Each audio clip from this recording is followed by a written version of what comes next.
kehidupan yang kami jalani tidak selamanya aman dan nyaman.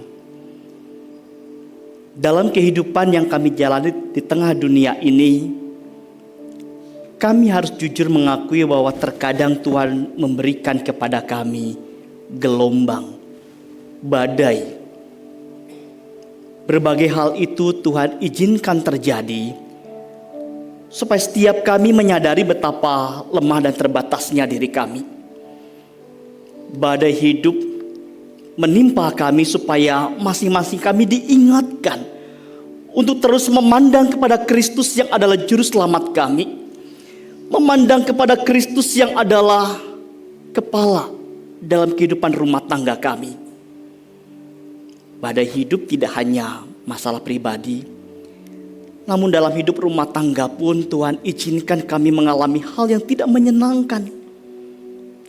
Konflik terkadang muncul di antara kami sebagai suami istri, di antara kami sebagai orang tua anak, di antara kami dengan kerabat. Namun biarlah kasih Kristus boleh sungguh nyata dalam hidup kami sehingga masing-masing kami belajar untuk menunjukkan pengampunan kepada keluarga dan kerabat kami. Tentunya itu bisa ditunjukkan bukan dengan kekuatan kami, namun dengan kekuatan Allah Roh Kudus yang berdiam dalam diri kami. Terima kasih buat pujian pengantar firman yang mengingatkan kepada kami bahwa ada Tuhan yang selalu berada bersama dengan kami. Ada Tuhan yang tidak pernah meninggalkan kami. Dan kini Engkau memberi kami kesempatan untuk bersama-sama membaca dan merenungkan firman-Mu. Tolong kami supaya setiap kami menjadi pendengar dan pelaku firman. Kami menyerahkan waktu di depan kami sepenuhnya ke dalam tangan cinta kasih dan anugerah Tuhan. Demi Kristus anak-Mu yang tunggal kami berdoa. Amin. Silakan duduk Bapak Ibu dikasih oleh Tuhan.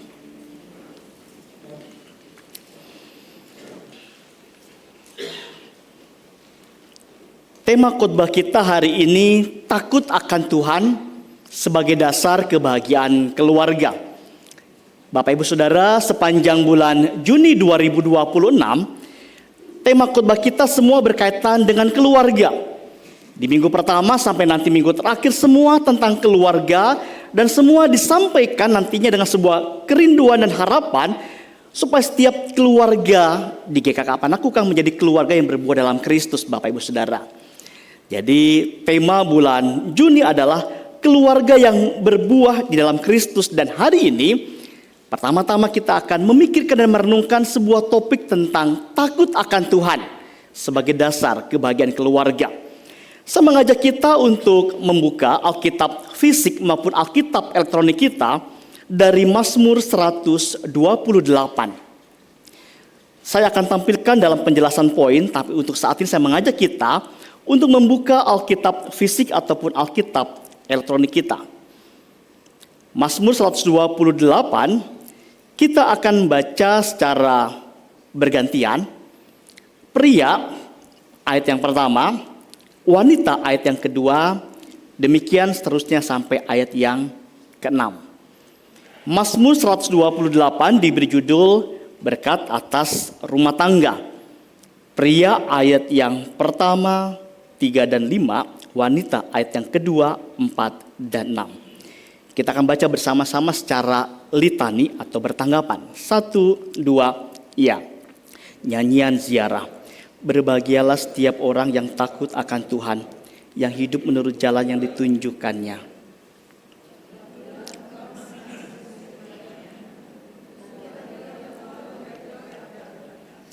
Istrimu akan menjadi seperti pohon anggur yang subur di dalam rumahmu. Anak-anakmu seperti tunas pohon zaitun sekeliling mejamu.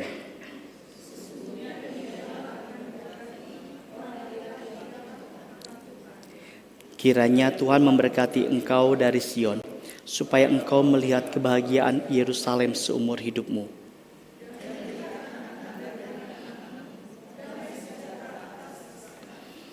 Firman Tuhan sudah dibacakan dan biarlah setiap kita menjadi pribadi-pribadi yang dengan setia membaca firman, merenungkan firman dan melakukan firman dalam kehidupan sehari-hari.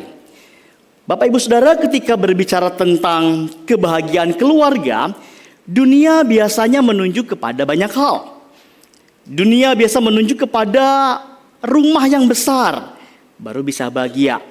Punya penghasilan yang cukup bahkan berlimpah, baru bisa bahagia. Punya pendidikan yang tinggi, keluarga bisa bahagia. Atau mungkin kesehatan yang baik atau hubungan yang harmonis, baru akan merasakan kebahagiaan dalam keluarga. Semua yang tadi disebut itu baik dan patut disyukuri. Namun pertanyaannya, apakah semua yang disebut tadi itu bisa menjamin kebahagiaan keluarga?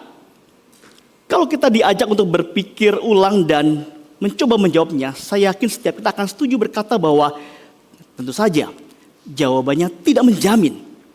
Kenapa? Karena ternyata banyak keluarga yang berkecukupan, bahkan berkelimpahan, tapi nggak bahagia. Banyak keluarga yang berhasil secara ekonomi tapi kehilangan damai sejahtera. Sebaliknya, ada keluarga sederhana yang hidup dalam sukacita dan kemudian ketenangan yang mendalam.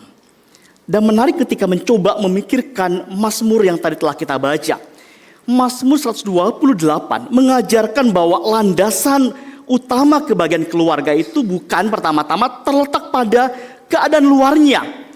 Bukan dalam keadaan lahiriah, melainkan pada relasi yang benar dengan Tuhan.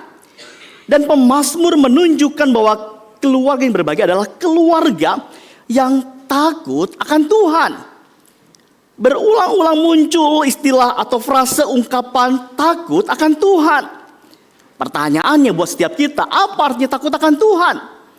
Sebuah kalimat pertanyaan yang sering kali kita terus ingat dan bahkan sering kita sampaikan pada yang lainnya. Kita harus takut akan Tuhan. Tapi apa arti takut akan Tuhan? Apakah ini berarti hidup dalam ketakutan dan kecemasan? Tentu tidak. Secara singkat dapat dikatakan bahwa takut akan Tuhan adalah sebuah sikap yang penuh hormat, penuh kasih, penuh penyembahan dan juga penuh ketaatan kepada Allah sebagai Tuhan atas hidup kita. Takut akan Tuhan berarti menempatkan Allah di pusat kehidupan keluarga kita. Sebelum kita mencoba memikirkan Mazmur 128, saya mengajak kita untuk memahami dulu konteksnya. Kalau kita baca Mazmur ini itu berada dalam sebuah kumpulan nyanyian ziarah. Bapak Ibu Saudara, kalau baca 120 sampai 134 itu adalah nyanyian ziarah, ya. Bagaimana nyanyian yang dinyanyikan oleh umat Israel ketika mereka berjalan menuju Yerusalem untuk beribadah kepada Tuhan. Dalam perjalanan yang tidak selalu mudah itu, mereka diajak untuk mengingat kembali siapa Tuhan dan bagaimana hidup sebagai umat perjanjiannya. Dan menarik bagaimana Mazmur ini tidak bicara tentang kebahagiaan yang dangkal atau kehidupan yang bebas masalah.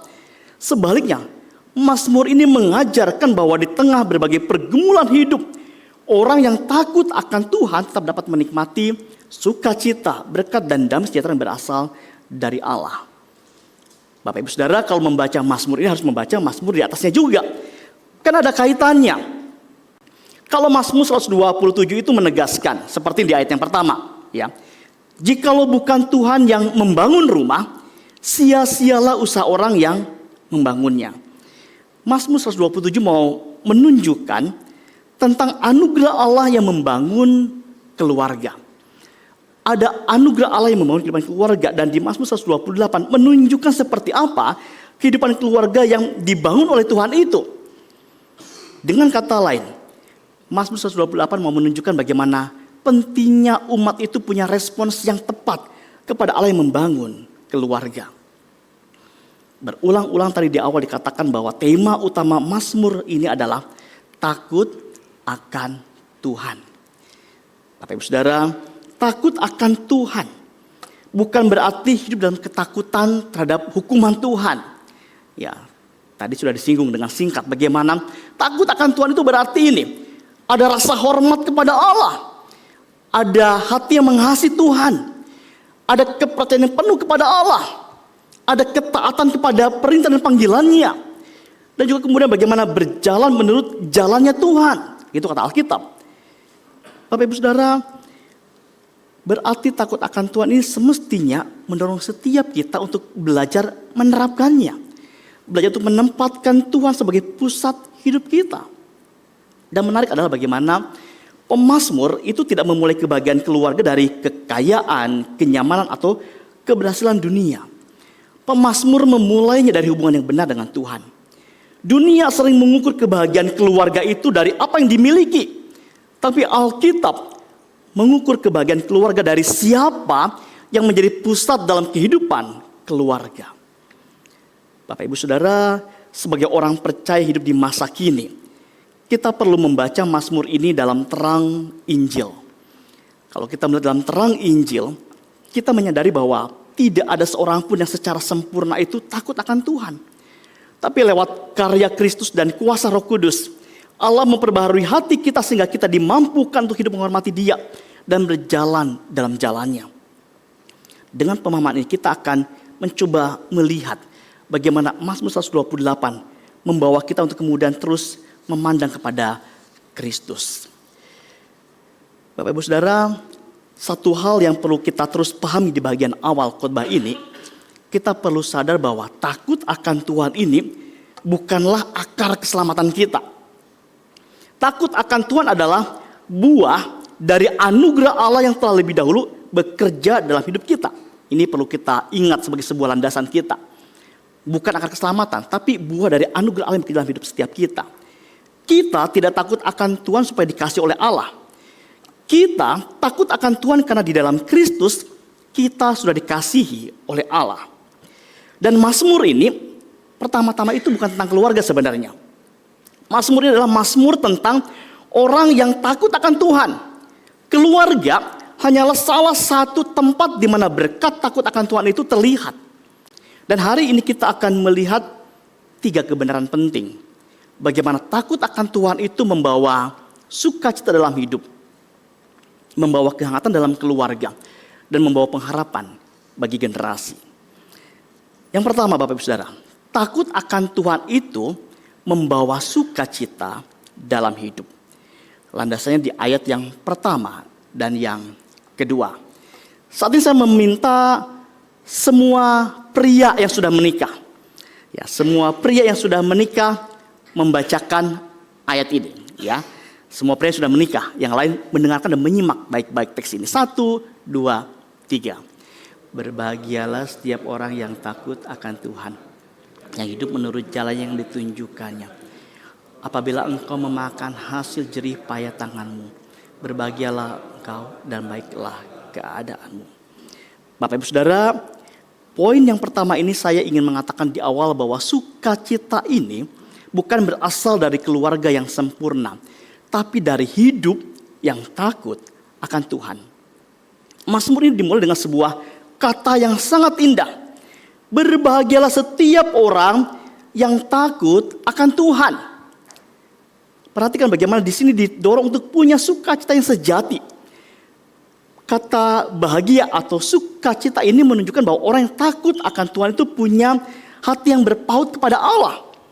Dan sukacita yang dimaksud itu bukan bicara soal perasaan senang yang bergantung pada keadaan, tapi kebahagiaan yang lahir dari hidup di bawah perkenanan Tuhan.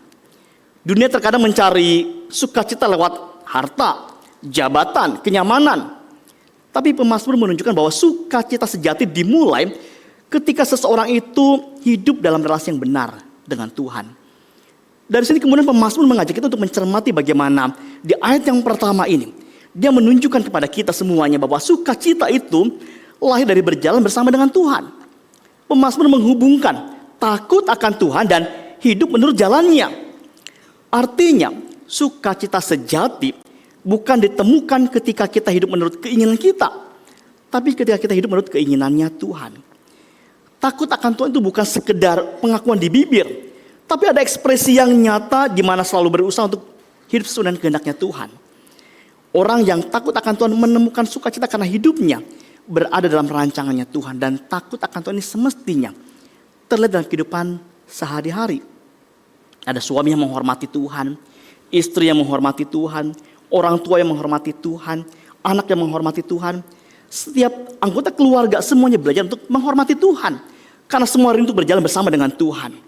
Tapi kemudian pemazmur menambahkan lagi bahwa tidak hanya berjalan bersama Tuhan, tapi kemudian juga ditunjukkan kepada setiap kita bahwa ini lahir dari pemeliharaan Tuhan. Kalau kita baca ayat yang kedua tadi, pemazmur nggak sedang menjanjikan kekayaan tanpa batas. Pemazmur juga tidak berkata bahwa orang yang takut Tuhan pasti kaya. Oh tidak. Pemazmur tidak sedang mengajarkan Injil kemakmuran. Yang ia tekankan bahwa Allah itu memberikan kecukupan dan sukacita dalam pemeliharaannya. Dalam bagian ini, pemazmur sedang menunjukkan kepada kita kepuasan yang berasal dari pemeliharaan Tuhan. Sukacita orang percaya bukan karena punya semuanya, tapi karena mampu mensyukuri apa yang sudah Tuhan berikan. Dan berkat terbesar bukanlah jumlah yang kita miliki, tapi kemampuan menikmati pemberian Tuhan itu dengan penuh rasa syukur. Menarik bagaimana seorang tokoh reformasi kemudian berkata seperti ini. Dia ngomong bahwa takut akan Tuhan adalah sumber segala kesejahteraan yang sejati. Takut akan Tuhan itu menjadi sumber segala kesejahteraan atau kebahagiaan yang sejati. Dia mau menekankan betapa pentingnya punya hati yang takut akan Tuhan. Dan kita semua tahu bagaimana sukacita yang sejati itu hanya ditemukan di dalam Kristus. Bapak Ibu Saudara, kebahagiaan itu hanya ada yang sejati itu dalam Kristus. Tapi kita semua tahu bagaimana dosa itu merampas sukacita. Karena dosa memisahkan manusia dari Allah. Dan masalah dosa manusia adalah masalah tidak takut akan Tuhan. Roma 3 ayat yang ke-18, Paulus pernah berkata seperti ini. Rasa takut kepada Allah tidak ada pada orang itu. Dosa membuat manusia kemudian menjauh dari Allah. Dan karena itulah kemudian Kristus datang. Dia datang untuk kemudian mendamaikan kita. Lewat kematian dan kebangkitan Kristus, dia kemudian menebus setiap kita. Dan melalui Injil, hati yang memberontak diubahkan menjadi hati yang takut dan mengasihi Tuhan. Dan kebahagiaan sejati dimulai dari perubahan situasi. Bukan dari perubahan, tapi dari perubahan hati oleh anugerah Kristus. Bapak Saudara, di poin yang pertama ini kita dibawa untuk kemudian kembali melihat apakah setiap kita sungguh-sungguh punya hati yang takut akan Tuhan dan menghormati Dia. Buat kita semua sudah jadi orang tua, kita mungkin perlu bertanya dan mengevaluasi. Apakah anak-anak saya melihat bahwa saya ini orang tua, seorang papa, seorang mama yang sungguh menghormati Tuhan? Sebagai orang tua kita perlu kemudian evaluasi dan refleksi juga. Apakah keputusan keluarga saya dipimpin oleh firman Tuhan atau kemampuan berpikir kita? Buat kita yang sudah menikah sebagai suami dan istri, apakah Kristus menjadi pusat pernikahan setiap kita? Jadikan dia sebagai pemimpin dan kehidupan keluarga kita. Buat kita mungkin yang masih pemuda atau remaja, kita perlu bertanya apakah setiap kita lebih takut mengecewakan Tuhan atau takut mengecewakan teman-teman di sekolah atau di kampus. Buat setiap kita yang masih anak-anak, masih SD, kita perlu kemudian juga bertanya, apakah saya belajar taat kepada orang tua sebagai bentuk ketaatan kepada Tuhan? Ini hal yang pertama yang semestinya terus kita coba gumulkan dan juga pikirkan. Sudahkah kita terus menjadikan Kristus itu sebagai yang utama dalam hidup kita ini? Ini yang pertama. Takut akan Tuhan membawa sukacita dalam hidup. Dan poin yang kedua, takut akan Tuhan membawa kehangatan dalam keluarga. Ayat 3 dan ayat yang keempat menjadi landasannya. Sekarang giliran bagi para wanita, setiap wanita yang sudah menikah untuk membacakan dua ayat ini. Ya, setiap wanita yang sudah menikah tolong bacakan 1, 2, ya.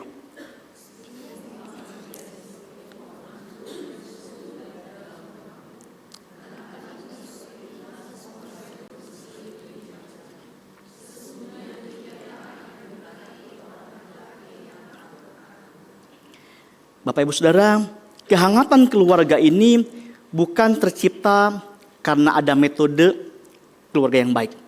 Tapi sekali lagi, ini karena buah dari takut akan Tuhan. Setelah bicara tentang kehidupan pribadi, pemazmur kemudian masuk ke dalam kehidupan rumah tangga. Sukacita yang sejati itu tidak berhenti pada diri sendiri. Sukacita itu mengalir ke dalam kehidupan keluarga dan menciptakan suasana yang penuh kasih, ada penerimaan, ada pertumbuhan rohani. Dengan kata lain, keluarga yang takut akan Tuhan adalah keluarga yang mengalami kehangatan anugerah Tuhan. Seorang ahli Alkitab dalam komentarnya tentang teks ini dia nulis seperti ini. Keluarga yang paling indah bukanlah keluarga yang paling kaya, tapi keluarga yang hidup dalam takut akan Tuhan dan menikmati persekutuan dengan Tuhan. Ini kalimat yang menarik, bahwa keluarga yang paling indah bukanlah keluarga yang paling kaya, tapi keluarga yang hidup dalam takut akan Tuhan dan menikmati persekutuan dengan Tuhan. Bapak Ibu Saudara, penafsir ini mau mengatakan bahwa setiap kita perlu kemudian terus membangun ini, kehangatan dalam keluarga. Dan keluarga Kristen seharusnya bertumbuh dalam anugerah. Dan dalam teks ini kemudian pemazmur memberikan gambaran kehidupan keluarga Israel kuno untuk menjelaskan kemudian berkat Tuhan atas rumah tangga. Dijelaskan di bagian ayat 3a bagaimana kehangatan keluarga terlihat dalam hubungan atau relasi suami istri. Ada istilah pohon anggur. Kita semua kalau membaca dan mencari tahu ini mau melambangkan adanya sebuah kehidupan, sebuah sukacita, ada kelimpahan kasih karunia. Dan bagian ini memberikan kepada setiap kita gambaran bahwa Allah itu menghadirkan kehidupan dan sukacita lewat relasi dalam kehidupan rumah tangga. Pemazmur sedang menggambarkan rumah yang dipenuhi oleh kasih. Ada kesetiaan, ada sukacita. Bukan rumah yang sempurna, tapi rumah yang dipenuhi oleh anugerah Allah. Dan rumah yang hangat itu bukanlah rumah yang tanpa konflik. Tapi sekali lagi rumah yang dipenuhi kasih dan pengampunan yang berasal dari Allah. Ketika membaca bagian awal ini tentu kita semua menyadari bahwa dalam hidup rumah tangga kita masing-masing pun pernah terjadi pertengkaran, ada konflik. Ya, saya selalu ingat kalau cerita sama anak muda yang mau menikah, saya selalu cerita bahwa kami berdua itu punya tragedi nasi padang, yaitu kisah yang selalu kami ceritakan kalau bicara tentang kehidupan pernikahan kami. Apa kisahnya? Bisa tanya kepada istri saya nanti Bapak Ibu Saudara ya. Tapi sekali lagi ini ada kehangatan, ada konflik, tapi kemudian ada kasih dan pengampunan. Bapak Ibu Saudara, hampir 17 tahun kami menikah itu gak baik-baik saja. Maksudnya gini, kadang ada masalah tapi kemudian Tuhan terus pimpin kehidupan rumah tangga kami. Ya, dan hidup kita masing-masing pun tentu juga punya masalah. Tapi sekali lagi bagaimana rumah kita itu perlu ada ini, kasih dan pengampunan, ada kehangatan dalam relasi khususnya suami dan istri. Gak cuma relasi suami dan istri, tapi juga terlihat dalam pertumbuhan anak-anak, ada kehangatan. Kalau membaca ayat yang ke-3b dikatakan seperti ini. Pohon zaitun terkenal kuat dan berumur panjang. Anak-anak digambarkan sebagai tunas yang sedang bertumbuh. Anak-anak adalah warisan Tuhan dan membutuhkan pengajaran, butuh teladan, butuh kasih, butuh disiplin. Dan gambar ini mengingatkan bahwa keluarga Kristen adalah tempat di mana anak-anak itu dipelihara, diajar, dikoreksi dan juga dikasihi. Keluarga Kristen tidak hanya menghasilkan anak yang sukses, tapi ini membentuk seorang menjadi murid Kristus. Bapak Ibu Saudara, dalam persiapan saya membaca sebuah tulisan oleh seorang teolog, dia nulis seperti ini. Keluarga adalah tempat pertama pembentukan murid. Sebelum anak mengenal dunia, dia menjelaskan, anak itu terlebih dahulu mengenal Allah lewat kesaksian hidup orang tuanya. Keluarga adalah sebuah tempat pembentukan pertama. Ini hal yang penting buat kita cermati. Dan keluarga itu menjadi sebuah hal pertama dari anak-anak itu belajar dari orang tuanya. Anak-anak itu bukan sekedar anggota keluarga yang harus dibesarkan saja, tapi jiwa-jiwa dipercayakan kepada orang tua. Bapak Ibu Saudara, tugas terbesar orang tua Kristen bukan membesarkan anak yang sukses, tetapi membesarkan anak yang mengenal dan juga mengasihi Kristus. Ini coba ditunjukkan juga oleh pemazmur dalam bagian ini. Dan di ayat yang keempat kemudian muncul kembali istilah yang takut akan Tuhan. Di sini pemazmur mau menegaskan lagi bahwa kehangatan keluarga itu berakar dari ini, takut akan Tuhan. Pemazmur tidak berkata bahwa kehangatan keluarga itu berasal dari kemampuan komunikasi yang hebat, kondisi ekonomi yang mapan, atau metode pengasuhan yang sempurna. Perhatikan bagaimana pemazmur tidak berkata bahwa berkat keluarga itu dimulai dari metode pengasuhan yang sempurna, dari kekayaan, dari pendidikan, tidak. Tapi pemazmur mengatakan semua dimulai dari takut akan Tuhan. Bapak Ibu Saudara, akar kehangatan keluarga adalah takut akan Tuhan. Ketika setiap anggota keluarga belajar mengasihi Tuhan, mereka akan semakin mampu mengasihi satu sama lain. Ini hal yang penting, betapa kita perlu terus membangun kehangatan dalam kehidupan keluarga. Dan tentu saja kehangatan sejati ini mengalir dari kasih Kristus. Bapak Ibu Saudara, kita perlu hati-hati saat baca Mazmur ini. Mazmur ini bukan janji bahwa setiap keluarga yang takut akan Tuhan itu pasti punya pernikahan yang sempurna, anak-anak yang selalu taat, kehidupan tanpa pergumulan. Oh, tidak seperti itu. Dalam dunia yang jatuh dalam dosa ini, keluarga tetap mengalami air mata. Tapi Injil menjamin bahwa anugerah Kristus bekerja di tengah kelemahan keluarga kita. Kristus adalah mempelai pria sejati yang mengasihi gerejanya. Dari kasih Kristus itulah kita belajar untuk ini. Mengampuni, menerima, melayani, mengasihi satu sama lain. Ini hal yang penting untuk kita coba terus tunjukkan. Seringkali dalam kehidupan berjemaat, relasi keluarga itu tidak harmonis. Terkadang ada konflik. Ketika orang tua meninggal pun, terjadi konflik, bahkan sampai ingin membunuh saudaranya karena mungkin gak menjaga dan merawat orang tuanya dengan baik. Tapi saudara, seringkali relasi dalam keluarga pun tidak baik. Tapi bagaimana kita belajar untuk menunjukkan kasih Kristus ini? Ada hati yang mau mengampuni, ada hati yang mau mengasihi. Dan refleksi buat setiap kita. Bagi para suami, mari kita coba lihat, apakah saya sebagai suami, sebagai kepala rumah tangga, memimpin keluarga menuju Kristus atau hanya menuju kenyamanan duniawi saja? Bagi para istri-istri, apakah hidup saya mencerminkan, memancarkan kasih dan sukacita Kristus? Bagi setiap orang tua, apakah fokus saya lebih membentuk karakter anak atau hanya terus mau ada prestasi yang bagus? Bagi setiap anak-anak, entah kita masih sekolah minggu, remaja atau pemuda, apakah saya menghormati orang tua sebagai pemberian Tuhan? Ketika masih ada orang tua, mari tunjukkan kasih kepada mereka dengan nyata. Gak cuma telepon, tapi juga kalau jauh ya, bisa luangkan waktu untuk hadir dan bertemu bersama dengan orang tua kita selagi dia masih ada di tengah-tengah dunia ini. Ini hal yang kedua yang mesti terus kita coba upayakan, membawa kehangatan dalam keluarga. Yang ketiga, takut akan Tuhan itu membawa pengharapan bagi generasi.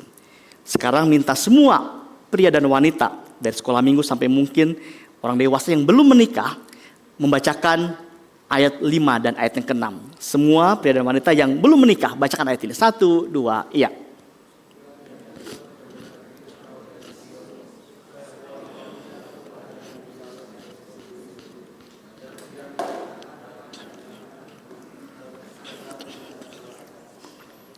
Bapak Ibu Saudara, Mazmur ini tidak berhenti pada kebahagiaan pribadi maupun keluarga. Mazmur ini bergerak dari keluarga menuju umat Allah secara keseluruhan. Dan pemazmur mengarahkan harapan kita, pandangan kita kepada masa depan. Orang yang takut akan Tuhan tidak hanya memikirkan hari ini, tapi juga memikirkan generasi yang akan datang. Pengharapan generasi bukan berasal dari kemampuan orang tua, tapi sekali lagi lihat, kesetiaan Allah kepada orang-orang yang takut akan Dia.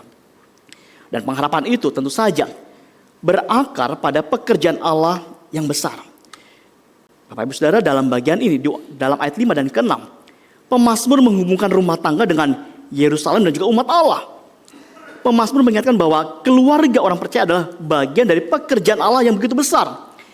Allah bukan hanya Allah bagi kita hari ini, tapi Allah yang bekerja dari generasi ke generasi.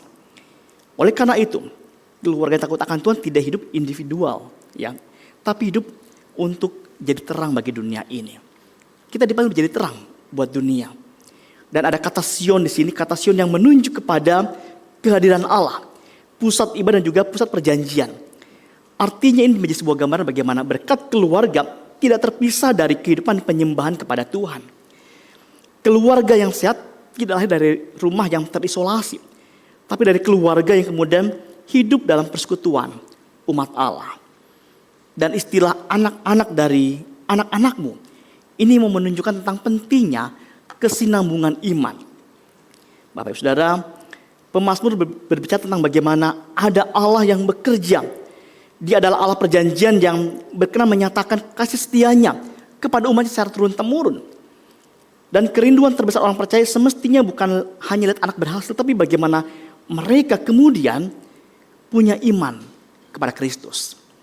Warisan terbesar orang tua itu bukan harta, bukan keberhasilan dunia, tapi ini, iman yang hidup kepada Kristus.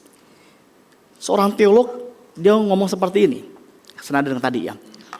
Warisan terbesar yang dapat ditinggalkan orang tua kepada anak-anaknya adalah iman yang hidup kepada Allah. Iman yang hidup, kita mesti menuntut mereka untuk kemudian takut akan Tuhan. Bahkan ketika dia masih bayi pun, ketika dia mulai kenal dan tahu kita, saatnya orang tua mulai kemudian mengajarkan dia untuk tahu siapa Tuhan Yesus. Pertanyaan adalah, banyak orang tua sibuk mempersiapkan anaknya buat masa depan mereka, tapi lupa untuk bertanya apakah mempersiapkan mereka untuk kemudian takut akan Tuhan. Bapak Saudara, pengharapan ini mesti terus kita jaga. Berharap kepada Tuhan yang menunjukkan damai sejahteranya. Dan ini berpuncak kepada damai sejahtera Allah, bagaimana kita punya pengharapan yang indah.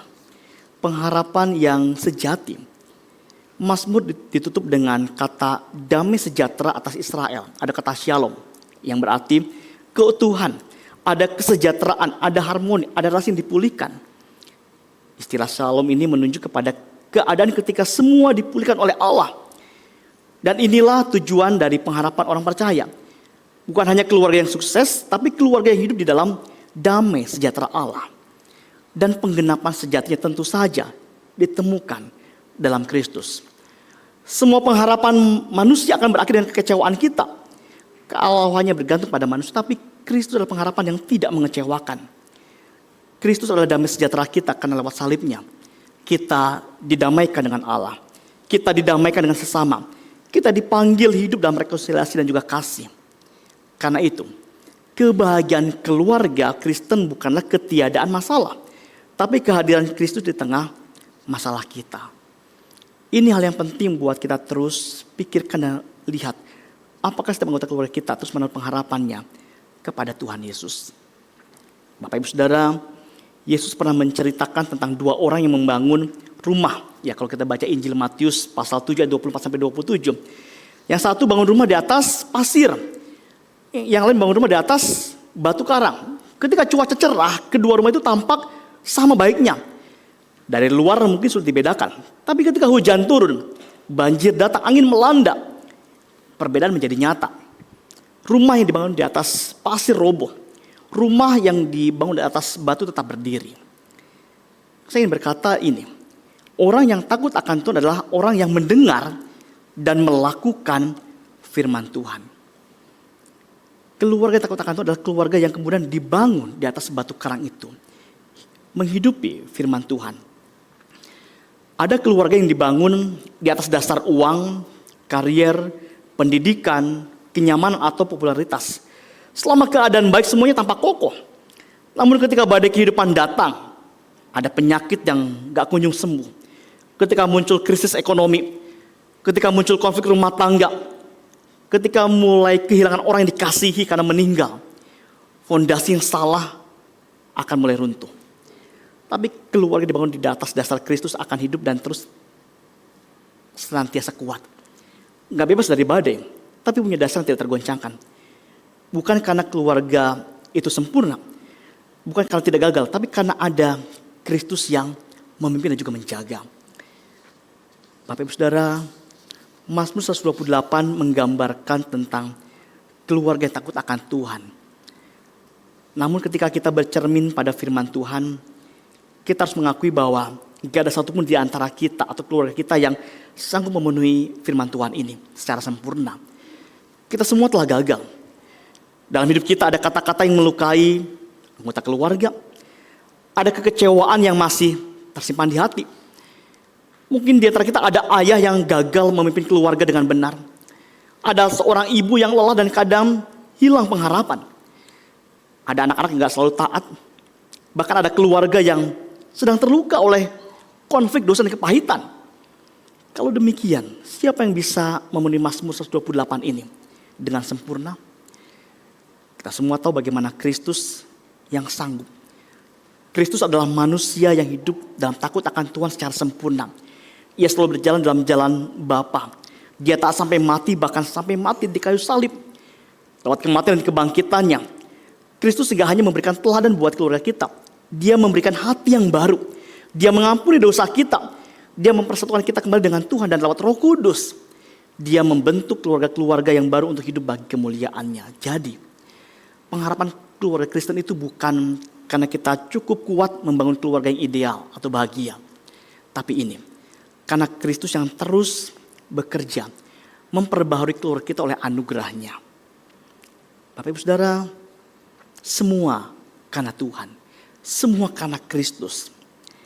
Mazmur 128 mengajarkan kita bahwa takut akan Tuhan itu membawa sukacita dalam hidup, membawa kehangatan dalam keluarga, membawa pengharapan bagi generasi. Namun sekali lagi, semua itu tidak dimulai dari kekuatan kita. Semua dimulai dari anugerah Allah dalam Kristus Yesus. Karena Kristuslah yang menjadi sumber.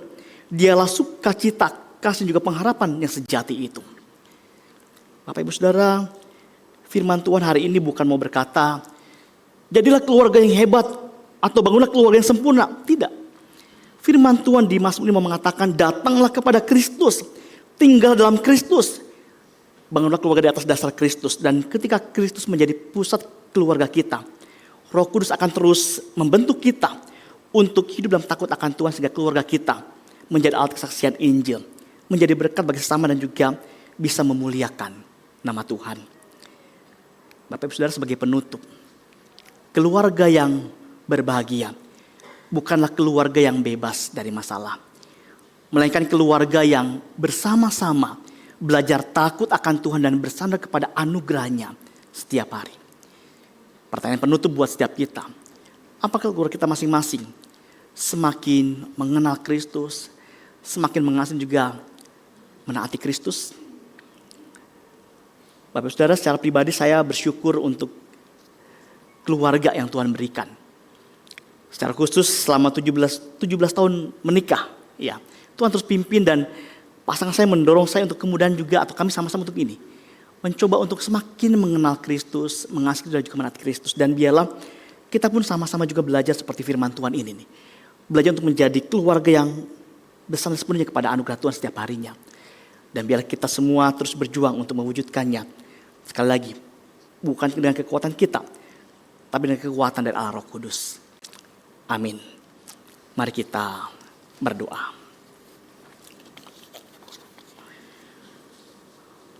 Bapa di dalam surga, Bapa yang kami puja dan yang kami sapa di dalam nama Tuhan Yesus Kristus.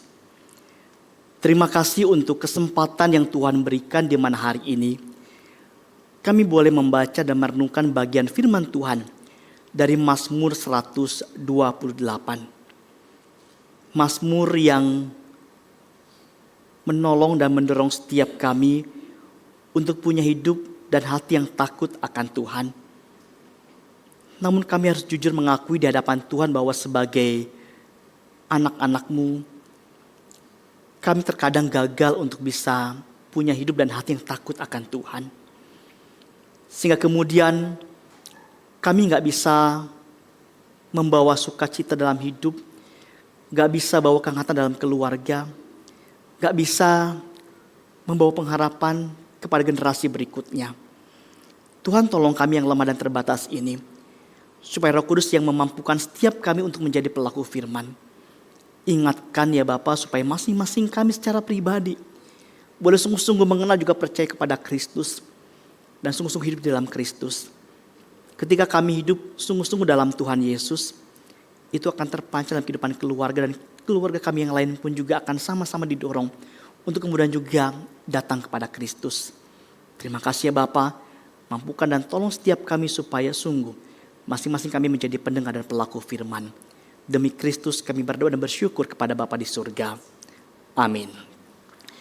Mari bersama-sama kita siapkan hati kita untuk ikut perjamuan kudus. Kita akan pujikan lagu yang sudah disiapkan.